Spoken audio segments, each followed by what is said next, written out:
విశాఖ జిల్లా వ్యాప్తంగా ఉన్న ఆశా కార్యకర్తలకు కనీస వేతనాలు అమలు చేయాలంటూ గురువారం జీవీఎంసీ గాంధీ విగ్రహం వద్ద నిరసన చేపట్టారు. ఈ సందర్భంగా జిల్లా అధ్యక్షురాలు ఎస్ పద్మ మాట్లాడుతూ తక్షణమే రాష్ట్ర ప్రభుత్వం ఇచ్చిన హామీ మేరకు కనీస వేతనం అమలు చేయడంతో పాటు పెండింగ్ సమస్యలను త్వరితంగా పరిష్కరించాలని డిమాండ్ చేశారు. లేకుంటే ఆందోళనలు మరింత ఉధృతం చేస్తామని హెచ్చరించారు. ఈ కార్యక్రమంలో ఉమ్మడి విశాఖ జిల్లా వ్యాప్తంగా ఉన్న అన్ని పీహెచ్సీలకు చెందిన ఆశా కార్యకర్తలు పాల్గొన్నారు.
నా పేరు ఎస్ పద్మ, జిల్లా అధ్యక్షురాలు మాట్లాడుతున్నాను.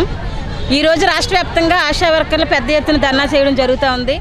కనీస వేతనాలు ఇవ్వకుండా వెట్టి చాకరీ చేయించుకుంటున్న ప్రభుత్వానికి బుద్ధి చెప్దామని ఈవేళ రాష్ట్ర వ్యాప్తంగా 36 గంటల ధర్నాకి పిలిపివ్వడం జరిగింది.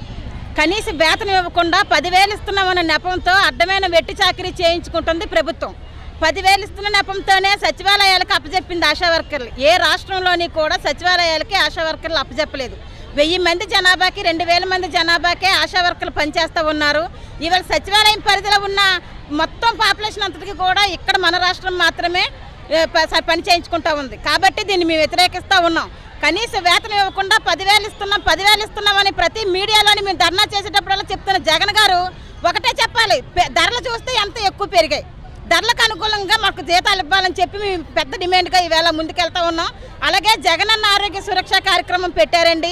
జగనన్న ఆరోగ్య సురక్ష కార్యక్రమంలో ఆశా వర్కర్లకి పనిభారం ఎక్కువైపోయి ఎక్కడికక్కడ ఆశా వర్కర్లకి కాళ్ళు చేతులు లాగడం, బీపీలు ఎక్కువైపోయి, షుగర్లు ఎక్కువైపోయి, అలాగే వెళ్తుండగా యాక్సిడెంట్లు జరిగాయి. వాళ్ళకి సెలవు ఇవ్వమని అడిగితే జగనన్న ఆరోగ్య సురక్ష కార్యక్రమం మీరు చచ్చిపోయినా పర్వాలేదమ్మా మీకు సెలవులు ఇవ్వమని అడుగుతున్నారు.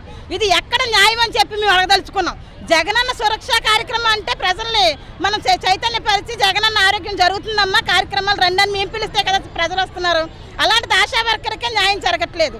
కాబట్టి ఎవరైతే ఆశా వర్కర్లు జగనన్న ఆరోగ్య సురక్ష కార్యక్రమంలో చనిపోయారో వాళ్ళకి ఇన్సూరెన్స్ కల్పించాలి. వెంటనే తక్షణం 10 లక్షల ఇంటికి ఇవ్వాలి. వాళ్ళ ఇంట్లో ఒకరికి ఉద్యోగం ఇవ్వాలని చెప్పి మేము ప్రధానమైన డిమాండ్గా ఇవాళ కదిలాము. కనీస వేతనం 26,000 ఇవ్వాలి, ఇన్సూరెన్స్ గ్రూప్ ఇన్సూరెన్స్ 10 లక్షలు ఇవ్వాలి. అలాగే ఆశా వర్కర్లకి ఎవరైతే ఏఎన్ఎంగా ట్రైనింగ్ అయ్యారో వాళ్ళందరికీ కూడా వేటేజ్ ఏఎన్ఎం పోస్టులు తీసి వాళ్ళందరికీ కూడా జాబులు ఇవ్వాలని చెప్పి మేము ప్రధాన డిమాండ్గా ఇవాళ తెలియజేస్తూ ఉన్నాం. ఇవ్వకపోని పక్షంలో చెలో విజయవాడ నిర్వహించైనా సరే, జగనన్న ఇంటి ముట్టడి చేసైనా సరే మా సమస్యలు వెంటనే పరిష్కారం చేసుకుంటామని చెప్పి మేము ఈవేళ రాష్ట్ర వ్యాప్తంగా కూడా ఆశా వర్కర్ యూనియన్ తరఫున తెలియజేస్తూ ఉన్నాం. 36 గంటలండి, ఈవేళ నుంచి 36 గంటలు ధర్నా చేస్తూ ఉన్నాం. 36 గంటల లోపు మమ్మల్ని చర్చలు పిలిస్తే మాట్లాడితే సంతోషమే. ఇంతకు ముందు కూడా చర్చలు పిలుస్తామని చెప్పారు, చెలో విజయవాడ పిలిపించారు. ఇచ్చేటప్పుడు మేము చర్చలు పిలుస్తాము, మీతో మాట్లాడతామని చెప్పిన జగనన్న ఇప్పుడుకొచ్చి మళ్ళీ ఆ మాట మాట్లాడట్లేదు. కాబట్టి మమ్మల్ని చర్చలు పిలిచి వెంటనే మా సమస్యలు పరిష్కారం చేయాలని చెప్పి, అలాగే సచివాలయంతో పాటు మమ్మల్ని సచివాలయ ఉద్యోగులకి మాకు కంపేర్ చేయొద్దు. మేము 19 సంవత్సరాలుగా ఆశా వర్కర్లుగా పనిచేస్తున్నాం. మమ్మల్ని పర్మనెంట్ చేయాలని జగన్ గారు గుర్తు రాలేదా? సచివాలయాలకు మమ్మల్ని ఎందుకు అప్పచెప్పాలి? మా చెప్పే పని మటుకు సచివాలయం పనులు మావి కాదు. మేము చేస్తున్న పని అయితే తల్లి పిల్లల్ని సంరక్షించడం, ఆ పని